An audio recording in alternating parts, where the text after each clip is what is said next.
Një situatë absurde po ndodh me studiot e Kosovës, se e përket zërat përçarës kundër Shqipërisë. Prej një kohe të gjatë, po thirrjen gjithmonë më shumë njerëzit që janë kundër bashkimit kombëtar dhe që kanë mllëfe me Shqipërinë. Njëri prej tyre gjendej edhe në studion e Politico. Madje, nëse ka një garë se kush do të flasë më keq për Shqipërinë, ky personazh, i shoqëruar gazetar, bande kampion. Bëhet fjalë për Alil Matoshin, i cili ishte jo vetëm gazetar, por edhe historian. Të paktën ky ishte pretendimi i tij, teksa fjalët e Alil Matoshit kundër gazetarit Dritan Shako Hoxha kanë bërë xhiron e rrjeteve sociale. Ai u shpreh se Shqipëria dhe Kosova janë dy kombe të ndryshme, se nuk kanë qenë kur bashk dhe se nuk do të jenë kur të tilla.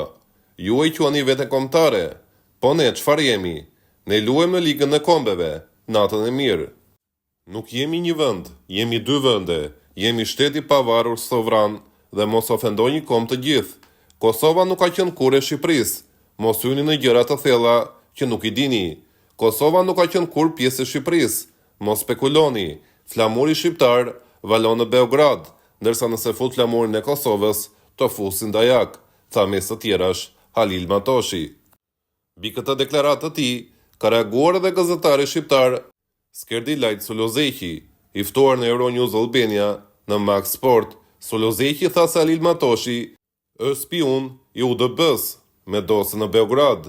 Ndoshta ky është i vetmi shpjegim për të kuptuar logjikën e Matoshit dhe urrejtjen e tij të madhe kundër Shqipërisë. Janë disa personazhe si puna e Matoshit që bëjnë agjendën e të huajve. Njerëz të tillë që flasin me këtë llogjue nuk ka mundësi. Ai është rrethar, Alil Matoshi është rrethar. Shqiptarët kanë qenë bashk që në Iliri, Dardania me fiset ilire, edhe më pas.